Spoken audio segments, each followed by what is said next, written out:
Hello friends, स्वागत है आपका ग्रुप क्लासेस में। चलिए देखते हैं आज हिंदी व्याकरण में समास की क्लास। समास की ये थ्योरी क्लास होगी।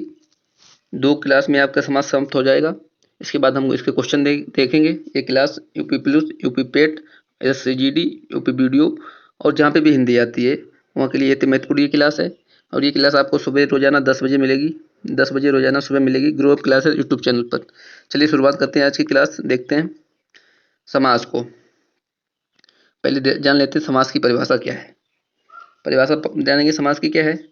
समास दो शब्दों से मिलकर बना एक अर्थपूर्ण शब्द है। नहीं, अर्थ होना चाहिए, अर्थ होना चाहिए। दो शब्दों से मिलकर बना उसका एक अर्थ निकले। जैसे एग्जाम्पल के तौर पर चंद्रमुखी और गगनचुंबी, मतलब दो शब्द हैं इसमें, चंद्र और मुखी। ये दोनों मिलकर बनाएंगे चंद्रमुखी। ठीक है, चंद्रमुखी यानी कि मुख की विशेषता बता रहा है। ये कैसा है मुख? चंद्रमा के समान, चंद्रमा के समान है मुख। तो ये अर्थपूर्ण शब्द होना चाहिए। ये अर्थपूर्ण शब्द बनाइए। चंद्र और मुख से मिलकर बना ये शब्द है चंद्रमुखी। और इसी प्रकार से गगनचुंबी, गगनचुंबी देख लेंगे। गगनचुंबी गगन और चुंबी से बना हुआ है। गगनचुंबी यानी कि नहीं बोलते गगनचुंबी छक्का मारा आसमान में, तो उसी प्रकार से गगन और चुंबी से बना ये गगनचुंबी एक अर्थपूर्ण शब्द दे रहा है। गगन और चुंबी मिलकर बनाएंगे गगनचुंबी, एक अर्थपूर्ण शब्द है ये। ठीक है, चलिए देखते हैं आगे। और कुछ इसकी इस परिभाषा से कभी कभी क्वेश्चन पूछ लेता है, तो वो देख लेते हैं अभी हम लोग, उसको भी क्लियर क्लियर हो जाएगा आपको। चलिए देखते हैं क्या है समासिक पद और समस्त पद। समासिक पद या समस्त पद किसे कहते हैं? तो समासिक पद या समस्त पद किसे कहते हैं? दो शब्दों को एक साथ जोड़कर एक अर्थपूर्ण शब्द ही समस्त पद है। यानी कि दो शब्दों को जोड़कर एक अर्थपूर्ण शब्द बनाया जाए, वही समस्त पद कहलाता है। जैसे एग्जाम्पल के तौर पर जोड़ देते हैं, गगन और चुंबी, गगन चुंबी। गगन और चुंबी यानी कि ये दो शब्द हैं, एक ये हो गया, एक ये हो गया। इन दोनों को हम लोग जोड़ेंगे, एक और दो को जोड़ देंगे तो बनेगा गगन और चुंबी। गगन चुंबी, गगन चुंबी बनेगा मिलके, गगन चुंबी। तो वही है, इसकी समस्त पूछ लेता है कभी कभी। समासिक पद या समस्त पद किसे कहते हैं? तो दो शब्दों को एक साथ जोड़कर अर्थपूर्ण शब्द बने, वही समस्त पद या समासिक पद कहलाता है। जैसे गगन को ले लिया, एक गगन ले लिया शब्द, एक लिया चुंबी, इन दोनों को हमने जोड़ दिया तो बना गगन चुंबी। एक एग्जाम्पल और देख लेते हैं इसी तरीके से। जैसे हम बोलते हैं चंद्रमुख, चंद्रमुख एग्जाम्पल के तौर पर ले लेते हैं चंद्रमुख। चंद्र और मुख, चंद्र एक ले लिया, चंद्र और एक ले लिया मुख, चंद्रमुख। तो ये दोनों मिलके बनाएंगे एक ये शब्द हो गया, एक ये ले लिया, तो ये दोनों मिलके बनाएंगे चंद्रमुख यानी कि चंद्रमा के समान मुख। तो क्या था ये? दो शब्दों को एक साथ जोड़कर अर्थपूर्ण शब्द बनाया जाए, वही समस्त पद कहलाता है। अब दूसरा शब्द, दूसरा देख लेते हैं क्या कहते हैं। समास विग्रह। समास विग्रह किसे कहते हैं? अब समास विग्रह की बात करें तो समास विग्रह क्या है? समासिक पद को तोड़ना ही समास विग्रह है। यानी कि किसी अर्थपूर्ण शब्द को तोड़ना ही समास विग्रह कहलाता है। जैसे हमने लिखा, इसमें लिख देते हैं चंद्रमुख, चंद्रमुख। ठीक है, चंद्रमुख लिखा हमने, चंद्रमुख एक ले लिया हमने, एक ले लिया हमने चंद्रमुख, कोई शब्द ले लिया। अब इसको तोड़ते हैं, इसको तोड़ेंगे, क्या होगा इस चंद्रमुख में? चंद्रमा के समान मुख, चंद्रमा के समान मुख, चंद्रमा के समान मुख, समान मुख। पहले हम इन लोगों इनकी परिभाषा देख लेते हैं। इनसे पूछ लेता है कभी कभी क्वेश्चन, तो इन लोग इसकी परिभाषा जान लेते हैं क्या क्या होते हैं ये सब। कुछ पद, कुछ एक थोड़ी देर, इसके बाद हम लोग आगे बढ़ेंगे। चलिए देखते हैं और एक एग्जाम्पल इसमें देख लेते हैं समास विग्रह में। जैसे चौराहा, चौराहा, चौराहा, चौराहा देख लिया हमने। चौराहा यानी कि चार राहों का समूह, इसको तोड़ेंगे तो क्या होगा? चार राहों का समूह। चार राह जहाँ पे मिलती है वहां पे चौराहा, उससे चौराहा बोलते हैं। चार राहों का समूह, तो देख लेंगे यही, इसी को बोलते हैं समास विग्रह। समासिक पद को तोड़ना। अब समासिक पद क्या होता है? दो शब्दों को एक साथ जोड़कर एक अर्थपूर्ण शब्द ही समासिक पद कहलाता है। यानी कि दो शब्दों को हम एक साथ जब जोड़कर कोई शब्द बनाएं, उसका अर्थ हो, उसी समासिक पद कहते हैं। और समास विग्रह किसे कहते हैं? समास पद को, समस्त पद या समासिक पद को, समासिक पद या समस्त पद को तोड़ना ही कहलाता है समास विग्रह। अब बात करते हैं पूर्व पद की। पूर्व पद क्या है? पूर्व पद किसे कहते हैं? समासिक पद का पहला पद ही पूर्व पद कहलाता है। जैसे हमने लिखा यहाँ पे एग्जाम्पल के तौर पर चंद्रमुख, ये लिखा हुआ है चंद्रमुख, एग्जाम्पल के तौर पर लिखा हुआ है चंद्रमुख, ठीक है, इसको हाईलाइट कर देते हैं चंद्रमुख को। अब इसमें कौन सा समासिक पद कौन सा है, इसमें पहला पद, तो चंद्रमुख यानी कि चंद्र एक हो गया और एक हो गया मुख, तो पहला कौन हो गया, चंद्र यानी कि पहला पद, यानी कि चंद्र आ रहा है ना, तो यही पहला है, ठीक है, चंद्रमुख, चंद्र हो गया ये पहला पद, इसी को बोलते हैं पूर्व पद या पहला पद बोलते हैं, ठीक है, याद रखेंगे आप लोग। अब दूसरा आ रहा है मुख, दूसरा क्या है, उत्तर पद, उत्तर पद या इसको बाद वाला पद बोलते हैं, दूसरा पद बोलते हैं। उत्तर पद क्या होता है, समासिक शब्द के बाद का पद, कभी कभी क्वेश्चन पूछ लेता है, तो यार थोड़ा इसमें देखेंगे आप लोग, थोड़ा जोर डालेंगे इसमें। क्या होता है, चंद्रमुख यानी कि दूसरा, दूसरा पद बोलते हैं उसे, समासिक पद का दूसरा पद बोलते हैं उसे उत्तर पद या दूसरा वाला पद। इसमें मुख, मुख है इसमें, तो हो जाएगा मुख, मुख हो जाएगा इसमें, मुख हो जाएगा उत्तर पद या बाद वाला पद। अब बात करते हैं प्रधान पद। प्रधान पद कौन सा होता है, प्रधान पद की बात करें, जो ज्यादा अर्थ रखे, ज्यादा अर्थ रखने वाला ही प्रधान पद कहलाता है, प्रधान पद। प्रधान पद या पूछ लेता है प्रधान पद क्या सा, एक दे देगा आपको एग्जाम्पल दे देगा, इसमें पूछ लेगा कि इसमें बताइए आप प्रधान पद कौन है, गौड़ पद कौन है, तो ऐसे पूछ लेता। देख लेते हैं प्रधान पद क्या है, ज्यादा अर्थ या मुख्य अर्थ, बोल सकते हैं ज्यादा अर्थ या मुख्य अर्थ रखने वाला पद ही प्रधान पद कहलाता है। जैसे एग्जाम्पल के तौर पर चंद्रमुख, चंद्रमुख एग्जाम्पल ले लिया हमने, चंद्रमुख ले लिया, इसमें इसमें ज्यादा अर्थ कौन रख रहा है बताइएगा आप लोग, ज्यादा अर्थ कौन रख रहा है, यानी कि मुख, मुख ज्यादा अर्थ रख रहा है, क्योंकि मुख कैसा है, चंद्रमा के समान, यानी कि मुख की तुलना चंद्रमा से की जा रही है, तो मुख ज्यादा अर्थ रख रहा है ना, तो इसमें हो जाएगा मुख। ये बात है आप याद रखेंगे, मुख, मुख हो जाएगा इसमें प्रधान पद, ठीक है। मुख की विशेषता बता जा रही ना, मुख ज्यादा अर्थ रख रहा है, चंद्रमा के समान है, तो याद रखेंगे प्रधान पद क्या हो गया, मुख हो गया। अब बात करें गौड़, गौड़ पद किसे कहते हैं, जो कम अर्थ रखने वाला पद कहलाता है गौड़ पद, यानी कि चंद्र, तो इसमें हो जाएगा कम अर्थ किसका है, चंद्र का है, चंद्र का अर्थ है, कम अर्थ है चंद्र का, तो इसको बोलेंगे गौड़, याद रखेंगे ये चीज। तो क्या क्या हो गई इसमें परिभाषाएं, एक बार देख लेते हैं।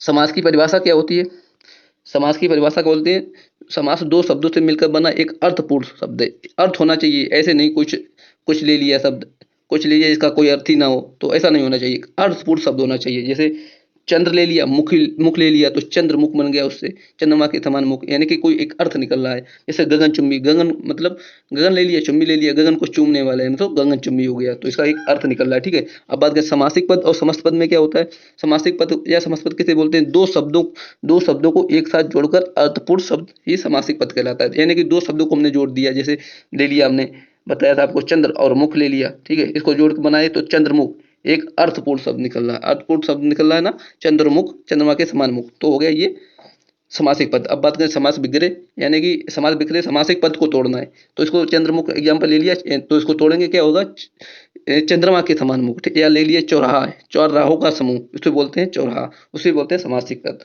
बात करें पूर्व पद, पूर्व पद वो उत्तर पद की, समासिक पद का पहला पद, जैसे चंद्रमुख ले लिया, तो चंद्रमुख में पहला पद चंद्र हो गया ना, दूसरा हो गया मुख हो गया, तो चंद्रमुख यानी कि पहला पद हो गया चंद्र, ठीक है, याद रखिए पूर्व पद कौन सा हो गया, पूर्व पद या पहला पद इसी को बोलते हैं, तो हो गया इसमें चंद्र। अब बात करें उत्तर पद यानी कि बाद वाला पद, उत्तर पद या बाद वाला पद या दूसरा पद इसी को बोलते हैं, तो दूसरा पद कौन सा हो गया इसमें, मुख, ठीक है, याद रखेंगे आप, मुख इसमें हो गया। अब बात करते हैं इसमें प्रधान पद, प्रधान पद यानी कि जो ज्यादा ज्यादा अर्थ रखता है उसको बोलते हैं प्रधान पद। ज्यादा अर्थ इसमें कौन रख रहा है, चंद्रमुख में ज्यादा अर्थ कौन रख रहा है, चंद्रमुख यानी कि चंद्रमा के समान मुख, तो मुख, मुख की विशेषता बता रहा ना ये चंद्रमुख, यानी कि चंद्रमा के समान मुख, यानी मुख की विशेषता बता रहा, तो इसमें हो जाएगा मुख, हो जाएगा प्रधान। अब बात करते हैं गौड़, गौड़ मतलब होता है कम अर्थ जिसका हो, जिसका कम अर्थ हो उसे बोलते हैं गौड़ पद। गौड़ पद किसे कहते हैं, जिसका कम अर्थ हो, यानी कि किसमें अर्थ क्या हो जाए, कम अर्थ किसका है, चंद्र का, तो इसमें हो जाएगा चंद्र। अब बात करते हैं आगे समास की, चलिए देखते हैं। अब बात करें समास के प्रकार, ठीक है, देख लेते हैं समास का। आपका कोई भी क्वेश्चन समास से गलत नहीं होगा हमारी क्लास देखने के बाद, कल इसकी और क्लास होगी, इसके बाद आपके प्रैक्टिस क्वेश्चन कराएंगे, आप देखना हर एक क्वेश्चन आप बना पाएंगे। चलिए देखते हैं समास के प्रकार। अब बात करें समास के प्रकार कितने होते हैं, आप लोगों ने पढ़ा होगा छः, छह प्रकार पढ़ा होगा, और हम आपको बता रहे हैं समास के प्रधानता के आधार पर चार प्रकार होते हैं। आप बोलेंगे सर आप तो, हमने तो छह पढ़े हुए हैं, लेकिन आपको बता रहे हैं प्रधानता के आधार पर चार प्रकार होते हैं। अगर आपसे पूछे समास के कुल कुल प्रकार या कुल भेद, तो आप लगाएंगे छः। अगर आपसे पूछ लेते हैं समास के प्रधानता के आधार पर चार, समास का प्रकार बताइए प्रधानता के आधार पर, तो आप लगाएंगे 4। ठीक है। और अगर पूछता है समास के कुल भेद तो आप बताएंगे 6, या कुल प्रकार बताएंगे 6। अब बात करते हैं इसमें समास की प्रधानता के आधार पर 4 कौन कौन से होते हैं। एक हो जाता है अविभाव समास। ठीक है, अविभाव होता है, एक होता है तत्पुरुष। ठीक है, एक होता है द्वंद्व और एक होता है बहुव्रीहि। यही 4 होते हैं प्रधानता के आधार पर। कौन से होते हैं? अविभाव हो गया, और तत्पुरुष हो गया, और द्वंद्व हो गया, और एक बहुव्रीहि हो गया। अब बात करते हैं इसमें क्या क्या होता है, वो भी देख लेते हैं हम। अविभाव में होता है पूर्व पद, यानी कि पूर्व मतलब पूर्व मतलब क्या होता है? पहला वाला पद। इसको बोल सकते हैं फर्स्ट पद या पहला वाला पद।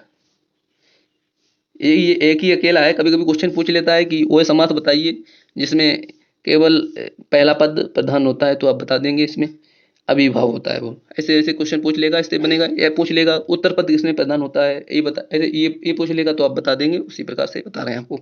या बात करें तत्पुरुष समास की। तत्पुरुष समास में क्या होता है? इसमें पहला हो गया, अविभाव में पहला हो गया। अब पता कहते हैं दो ही पद होते हैं, दो ही पद होते हैं। एक में अविभाव में पहला हो गया। अब तत्पुरुष की बात करें तो इसमें बचा क्या? दो पद होते हैं, पहला पूर्व या उत्तर। अविभाव में हो गया पहला वाला हो गया, तो तत्पुरुष में कौन सा बता? दूसरा। तो इसमें हो गया उत्तर पद प्रधान। अब बात करें द्वंद्व समास की। दोनों समास में बात करें तो उसमें क्या होता है? दोनों पद प्रधान होते हैं, याद रखेंगे। यानी पहला भी हो गया, अब दूसरा भी हो गया। अविभाव में हो गया पहला पद और तत्पुरुष में हो गया दूसरा पद। अब यानी कि दोनों, दोनों में हो जाएगी दोनों, दोनों हो जाएंगे दोनों पद प्रधान। अब बात करते हैं बहुब्रीहि समास की। यानी कि पहला भी हो गया, अविभाव में पहला हो गया, और तत्पुरुष में दूसरा हो गया, और द्वंद्व में हो गया दोनों हो गए। अब बचा क्या? जब हो गए दोनों, और बहुब्रीहि में क्या हो गया? तो बहुब्रीहि में जब दोनों, इसमें दोनों हो गया, इसमें एक दूसरा वाला हो गया, इसमें पहला हो गया। अब हो जाएगा दोनों, दोनों पद अप्रधान, यानी कि कोई भी पद ना प्रधान हो। दोनों में से कोई एक भी पद प्रधान ना हो, यानी कि कोई तीसरा पद प्रधान होता है, याद रखेंगे आप। कोई तीसरा पद जहाँ पे प्रधान होता है वहां पे होता है बहुब्रीहि समास। तो ये आप भी लोग याद रखेंगे। अविभाव में होता है पूर्व पद प्रधान, और इससे डायरेक्टली क्वेश्चन पूछे जाएंगे कि आप बताइए पूर्व पद किसमें प्रधान होता है। आपको ऑप्शन दे देगा 4, आपको छाड़ना रहेगा।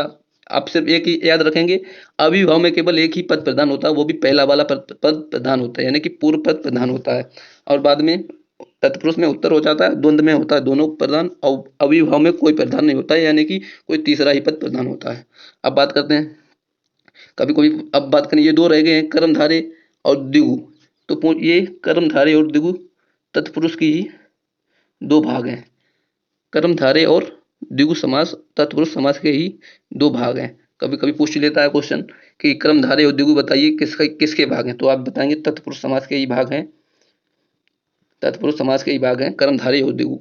तो अब बात करते हैं कर्मधारय और द्विगु की। तो इसमें कौन से पद प्रधान होंगे? जब इसका ही भाग है, तत्पुरुष का ही समास, तत्पुरुष समास का ही भाग है ये दोनों, तो इसमें भी उत्तर पद प्रधान होगा। जैसे इसमें उत्तर पद प्रधान है ना, तत्पुरुष में उत्तर पद प्रधान है, तो कर्मधारय और द्विगु में भी उत्तर पद प्रधान होगा। ये बात आप याद रखेंगे। इसमें भी उत्तर पद प्रदान हो जाएगा, इसमें भी उत्तर पद प्रदान हो जाएगा। कर्मधारय में पूछे कौन सा पद प्रदान होगा, तो आप बताएंगे उत्तर पद। और द्विगु में भी उत्तर पद प्रदान होता है, जब क्योंकि ये उत्तर पद तत्पुरुष के ही भाग हैं, तो ऑब्वियसली बात है इसमें उत्तर पद प्रदान हो जाएगा, कर्म में भी और द्विगु में।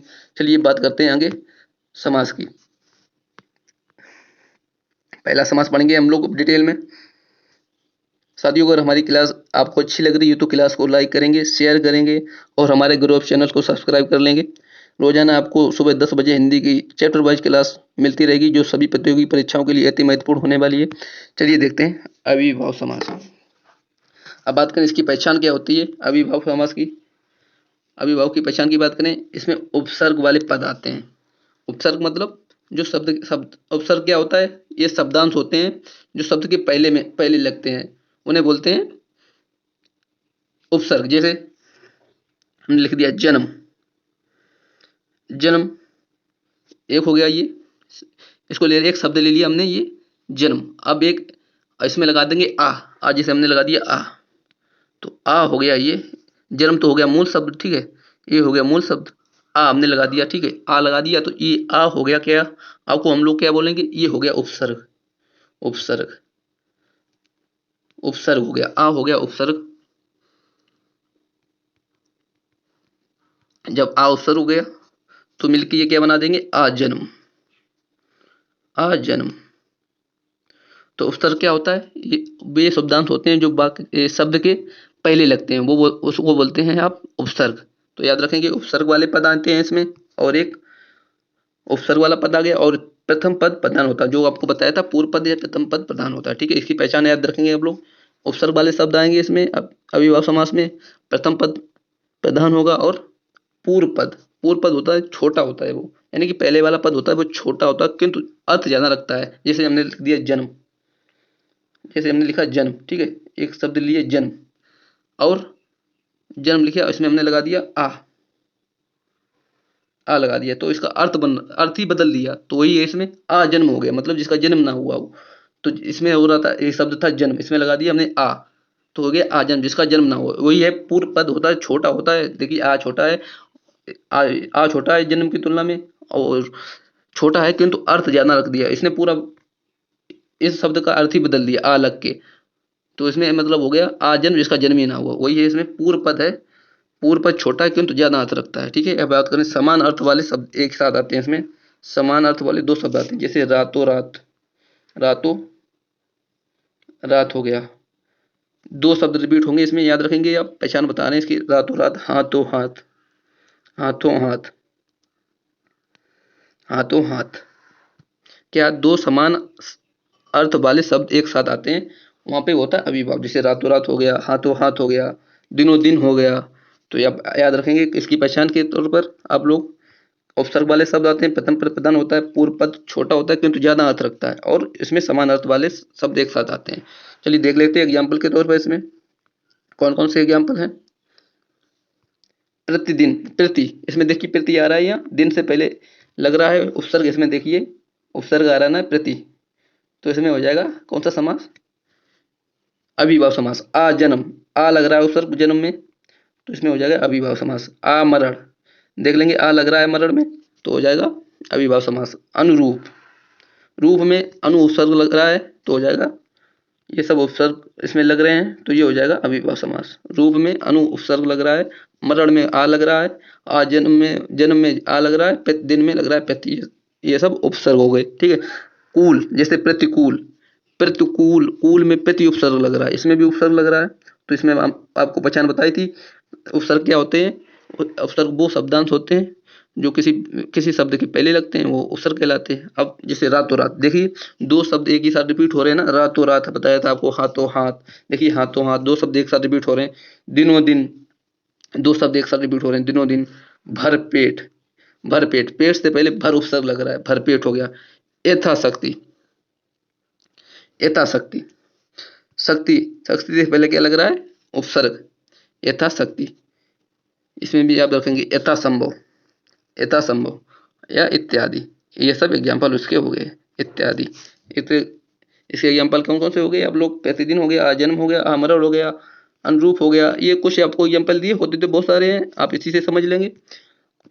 और इसकी पहचान के लिए भी आपको बता दें किसमें, और कुछ बता दे रहे हैं आपको, जैसे प्रति हो गया, जहाँ पे प्रति आ जाए, और प्रति हो गए यथा आ जाए, ये वहाँ पे अविभाव समास होता है। आप सिंपली याद रखेंगे, आपको क्वेश्चन बनाएंगे, बना दिखाएंगे, आप बना पाएंगे। चलिए देखते हैं दूसरा समास, द्विगु समास। सबसे सरल समास यही होता है, द्विगु समास सबसे सरल। और इसमें बताएंगे आप लोग कौन सा पद प्रधान होता है, इसमें उत्तर पद प्रधान होता है, याद रखेंगे। इसकी पहचान आपको बताई थी अभी ऊपर। पहचान की बात करें, इसमें उत्तर पद या बाद वाला पद प्रधान होता है, और पूर्व पद यानी कि पहला वाला पद संख्यावाची होता है। आप सिंपली याद रखेंगे, जहाँ पे संख्यावाची पहला शब्द मिल जाए, पहला जिसमें संख्या हो, जैसे हो गया अब तिराहा, तिराहा यानी कि तीन आ रहा है ना, तीन राहों का समूह, तीन। चौराहा, तो जहाँ पे पहला पद मिल जाए आपको संख्यावाची, वहाँ पे द्विगु समास लगा देंगे आप लोग। और इसकी पहचान क्या है कि पहला पद संख्यावाची और उत्तर पद यानी कि बाद वाला पद प्रधान हो। ठीक है, एक एग्जाम्पल देखते हैं हम, जैसे तिराहा, तीन राहों का समूह, देख लीजिए तीन आ रहा है, तीन राहों का समूह तिराहा। ठीक है, और दूसरा एग्जाम्पल देखते हैं, नवरात्र यानी कि नौ, नवरात्र, नवरात्रि, तो हो गया नवरात्रि। दोपहर, दोपहर एक दिन का समय होता है ना, दोपहर, तो हो गया दोपहर, दो आ रहा है ना इसमें, जहाँ पे संख्यावाची आ जाए, पहला पद संख्यावाची हो, वहां पे होता है द्विगु समास। त्रिभुज, तीन भुजा, त्रिभुज यानी कि तीन आ रहा है, देखिए आ रहा है तीन ना, तीन तीन तीन संख्यावाची है ना, तो यहाँ पे द्विगु हो जाएगा। चतुर्भुज, चतुर्भुज यानी कि चार भुजा, चार आ रहा है ना, तो यहाँ पे हो जाएगा द्विगु समास। जैसे दशानन, दस सिर, 10 सिर, अन माने सिर होता है, ठीक है, याद रखेंगे 10 सिर। पंचवटी, पंचवटी 5, 5 बटी तो हो जाएगा 5, संख्यावाची होता है ना 5। पंजाब 5, 5 आप वाला क्षेत्र, यानी ये आप मतलब नदी का वही बोलते हैं, उसको बोलते हैं नदियाँ।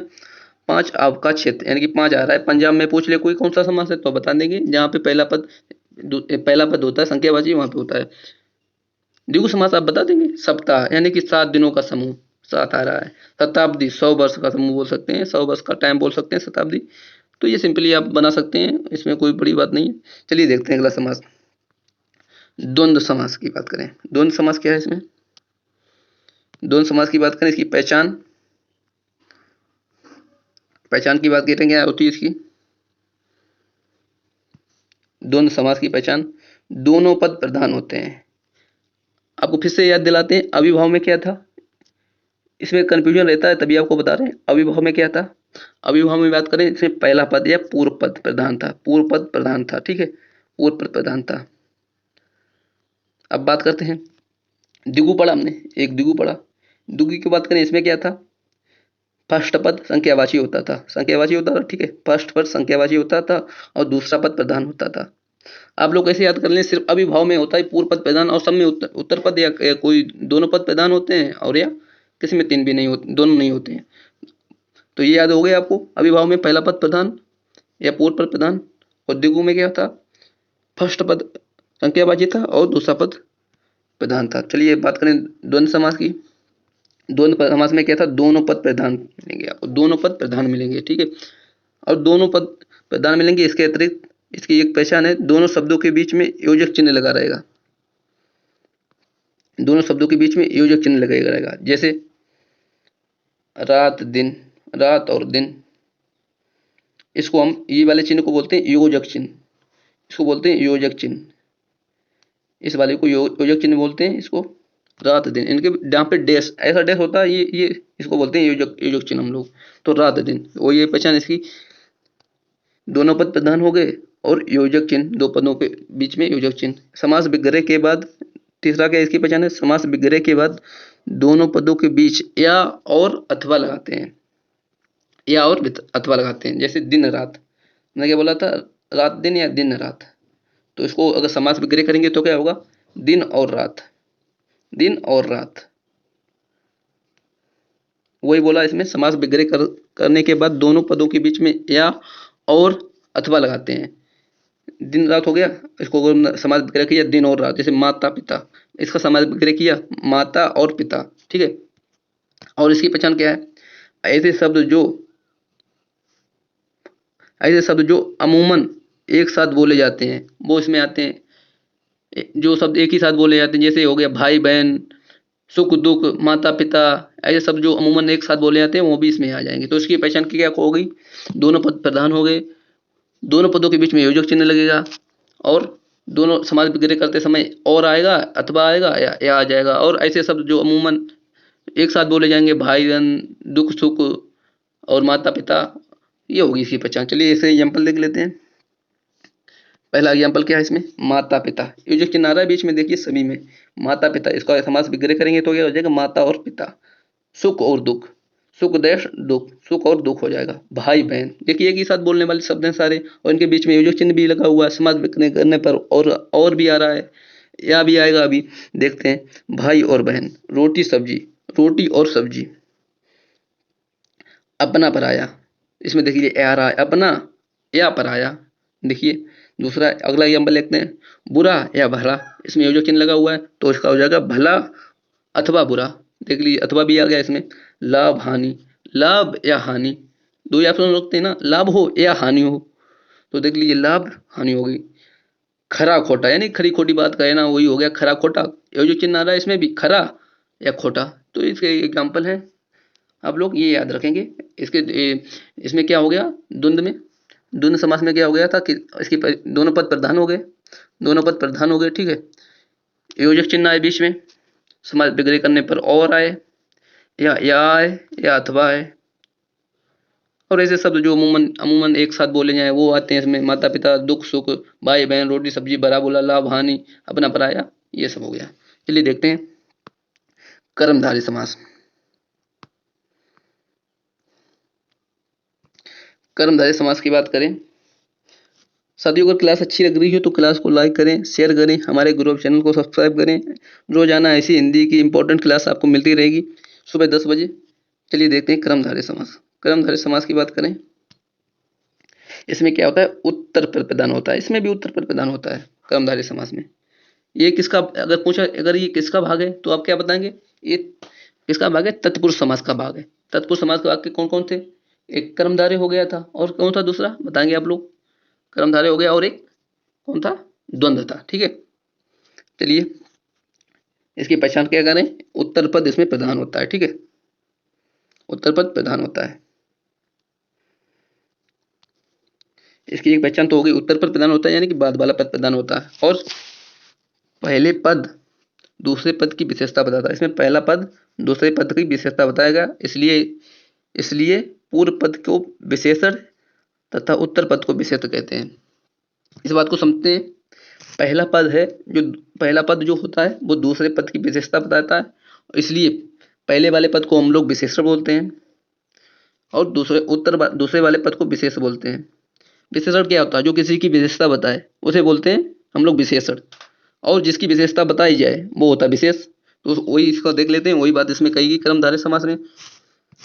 उत्तर पद प्रधान हो गया और इसकी क्या पहचान है, विशेषण और विशेष। सिंपली याद रखेंगे, विशेषण और विशेष ये कहना चाहता है। जहाँ पर विशेषण और विशेष हो वहाँ पर भी कर्मधारय होता है, और जिसमें उत्तर पद प्रधान होता है वो भी होता है। जैसे अब इसको समझ लेते हैं, विशेष विशेषण कैसे, जैसे एक एग्जाम्पल है नील कमल। ठीक है, नील कमल, तो इसको अगर करेंगे, इसको अगर तोड़ते हैं तो क्या होगा, नीला कमल। क्या होता है, नीला कमल। नील कमल किससे मिलकर बना है, नीला प्लस कमल।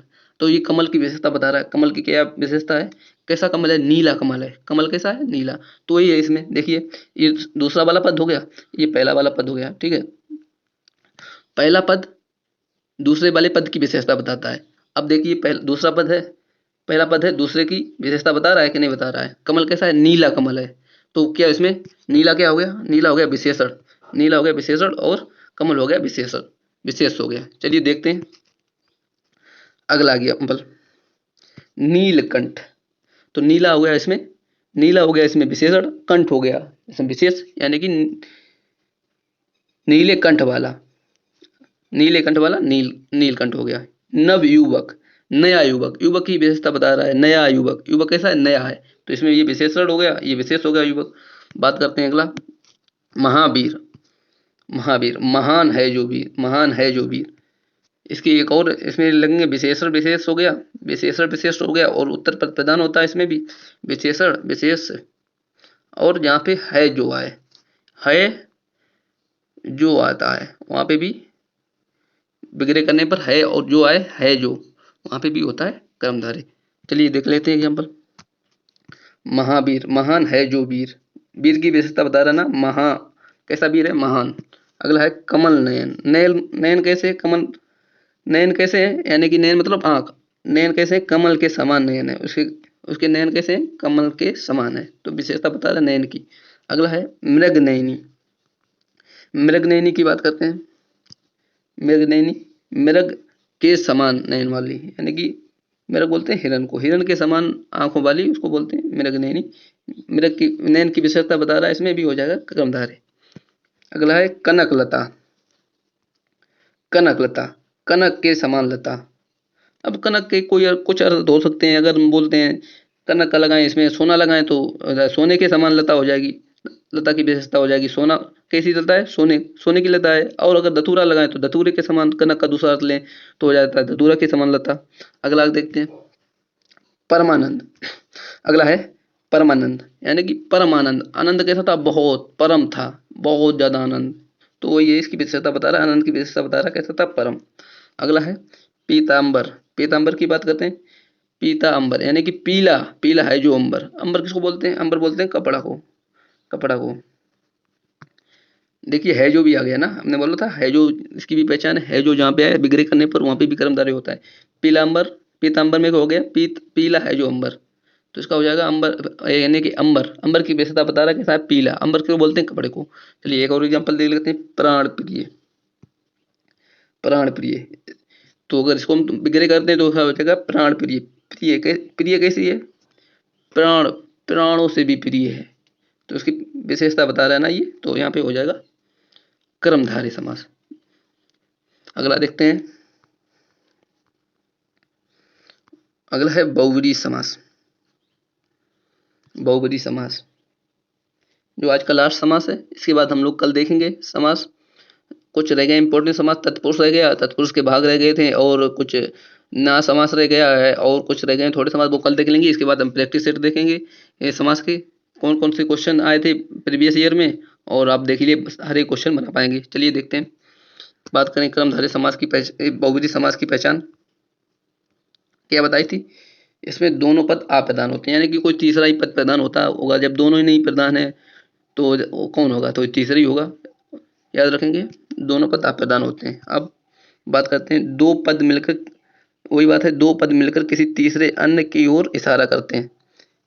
दो पद मिलकर किसी अन्य तीसरे पद की ओर इशारा करते हैं, याद रखेंगे, बहुव्रीहि समास।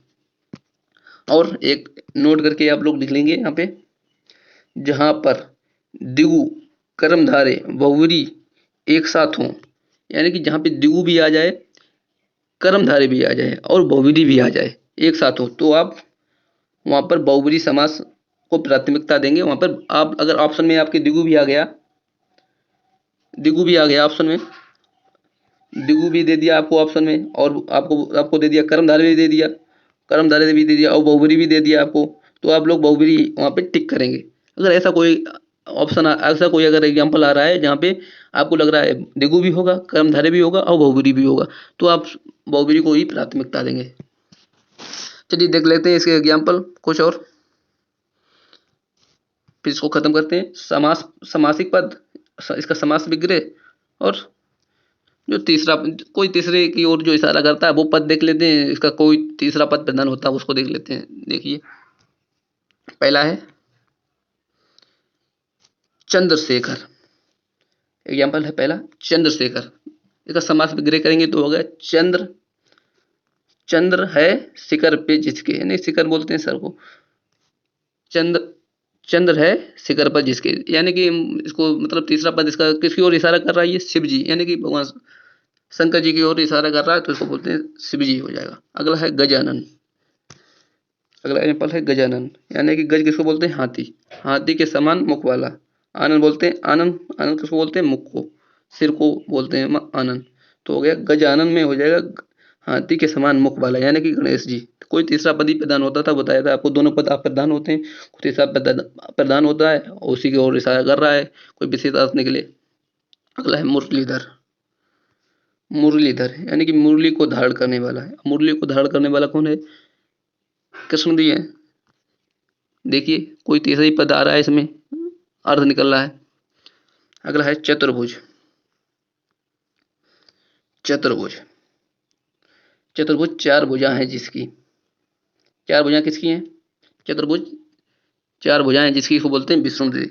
अब आप लोग बोलेंगे कि आपने सर बताया कि चतुर्भुज, आपने द्विगु में बताया था, यानी चार आ रहा है, तो इसमें द्विगु भी हो रहा है, चतुर्भुज चार, चार आ रहा है, इसमें संख्यावाची आ रहा है ये चार।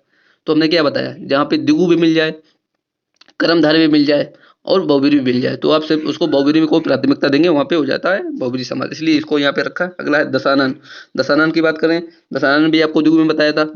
दशानन की बात करें, 10 मुख हैं जिसके, 10 मुख किसके, किसके थे? रावण के। ऐसा माना जाता कि रावण के 10 मुख थे, पर थे नहीं, अब वो बात अलग है। अगला है नीलकंठ, नीलकंठ, नीला है कंठ जिसका, नीला है कंठ जिसका, नीला कंठ किसका है? शिव जी का, भगवान शंकर जी का। तो हो गया नीलकंठ, नीला है कंठ जिसका, इसको बोलते हैं नीलकंठ, यानी कि भगवान शिव। तीसरे तीसरे पद की ओर इशारा कर रहा है, कोई तीसरा ही पद आ रहा है, इसमें कोई विशेष अर्थ निकल रहा है, वहां पे बहुव्रीहि समास हो जाएगा, आप याद रखेंगे। अगला है त्रिलोचन, त्रिलोचन की बात करें, तीन नयन वाला। अब तीन नयन किसके थे? इसके कुछ ही एग्जाम्पल हैं, कुछ थोड़े ही सीमित एग्जाम्पल हैं, आप लोग याद कर लेंगे। त्रिलोचन में तीन नयन वाला, तीन नयन वाला, तीन नयन किसके थे? तीन नेत्र किसके थे? भगवान शिव जी के। अगला है महावीर, महावीर, महावीर की बात करें, इसका समाज विग्रह करेंगे तो क्या हो गया? महान है जो वीर, यानी कि महावीर किसको बोलते हैं? हनुमान जी को। देख लीजिए इसमें हमने आपको बताया था कि कर्मधारय में महावीर का भी एग्जाम्पल दिया था, महान है जो वीर। वहाँ पे बताया था आपको कि वहाँ पे हमने बताया था आपको कर्मधारय समास होगा। और हमने आपको यहाँ पे भी बता दिया कि यहाँ पे बहुब्रीहि भी है। तो हमने क्या बताया, अगर आपको ऑप्शन में बहुब्रीहि नहीं दे रहा है, कर्मधारय दे रहा है, तो आप कर्मधारय को टिक करेंगे इसमें महावीर में। और आपको अगर कर्मधारय बहुब्रीहि दोनों दे रहे हैं तो आप सिर्फ बहुब्रीहि को प्राथमिकता देंगे। ये बात याद रखेंगे आप। तो ये थी आज की क्लास। उम्मीद करता हूँ अच्छी लगी होगी।